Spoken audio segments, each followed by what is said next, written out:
آخری بات، ہمارے بھائیوں کی فقہ حنفی کی بڑی معتبر کتاب، ہر بندے کو اس کا نام آتا، ہر عالم اسے پڑھتا پڑھاتا ہے جو فقہ حنفی سے تعلق رکھتا ہے۔ ہدایہ، الہدایہ، بڑی معروف اور بڑی بنیادی کتاب ہے، ہر مدرسے میں پڑھائی جاتی اور ہر حنفی مسجد میں آپ کو مل جائے گی۔ ہدایہ، اس میں کیا لکھا ہے؟ بات یہ ہے کہ جب حدیث آئے اس پر عمل کرو، حدیث نہ ملے سوال کرو، دلیل مانگو، لیکن ہمارے بھائیوں کا یہاں ایسا ہوتا نہیں، بس جو کتاب میں لکھ دیا گیا، بڑوں نے کہہ دیا، بس آنکھیں بند کر کے مان۔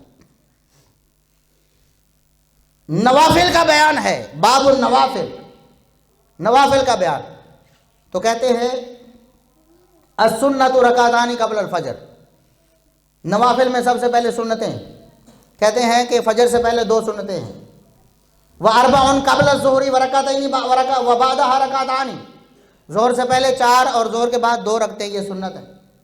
کہتے ہیں واربع قبل العصر وان شاء رکعتین، عصر سے پہلے 4 ہیں، چاہے تو 2 پڑھ لے، ورکعتان بعد المغرب، مغرب کے بعد 2 رکعتیں ہیں، واربع قبل العشاء، کہتے ہیں سنت کیا ہے؟ سنت ہے عشاء سے پہلے 4 رکعتیں پڑھنا، کیا ہے؟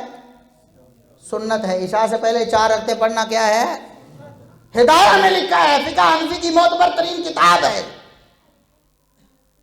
آج بھی آپ کسی حنفی مسجد میں چلے جائیں، عشاء کی 17 رکعتیں لکھی ہوں گی نا، سب سے پہلے 4 سنتیں لکھی ہوتی ہیں کہ نہیں؟ جبکہ محمد الرسول اللہ صلی اللہ علیہ وسلم سے قطعاً ثابت ہے۔ آج تک ان کے علماء نے سر کھپا لیا، کتابیں پڑھ ڈالی، حدیثیں تلاش کی، کوئی جھوٹی روایت بھی محمد الرسول اللہ صلی اللہ علیہ وسلم سے عشاء سے پہلے 4 سنتیں پڑھنے کی؟ سنت کسے کہتے ہیں پتہ ہے؟ نبی پاک صلی اللہ علیہ وسلم کا طریقہ۔ سنت کسے کہتے ہیں؟ نبی پاک کا طریقہ۔ ہدایہ میں لکھا ہے نبی پاک کا طریقہ عشاء سے پہلے 4 رکعتیں پڑھنے کا ہے۔ ہم نے سوال کیا دلیل لاؤ، سارے حنفی علماء سر جوڑ کر بیٹھے، کوئی جھوٹی سچی روایت ملی، لیکن آج بھی مسجدوں میں کیا لکھا ہوا ہے؟ 4 سنتیں ہیں۔ نبی پاک صلی اللہ علیہ وسلم نے فرمایا من کذب علی متعمدا فلیتبوأ مقعدہ من النار، جس نے جان بوجھ کر مجھ محمد رسول اللہ صلی اللہ علیہ وسلم پر جھوٹ باندھ دیا، کوئی جھوٹی بات منسوب کر دی۔ ایک روایت کے الفاظ ہیں من قال علی ما لم اقل، جس نے میرے بارے میں وہ بات کہہ دی جو میں نے نہیں کی، میرا عمل نہیں ہے، میرا قول نہیں ہے، میری حدیث نہیں ہے، اس کو پتہ بھی چل گیا ہے، پھر بھی میری طرف وہ بات منسوب کرتا ہے، اپنا ٹھکانہ جہنم بنا دے۔ اس کا کیا مطلب ہے؟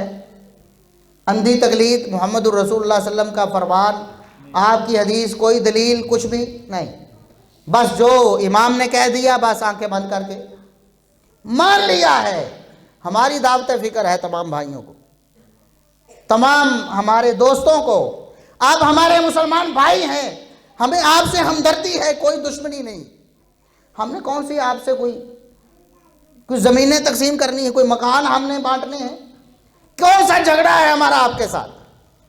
کوئی نہیں۔ ہمارے دل میں یہ تڑپ ہے کہ آپ کتاب اللہ اور سنت رسول اللہ صلی اللہ علیہ وسلم کی طرف آ جائیں، جو محمد الرسول اللہ صلی اللہ علیہ وسلم فرما کے گئے ہیں، میری امت کے لوگوں میں کتاب اللہ اور اپنی سنت چھوڑ کے جا رہا ہوں۔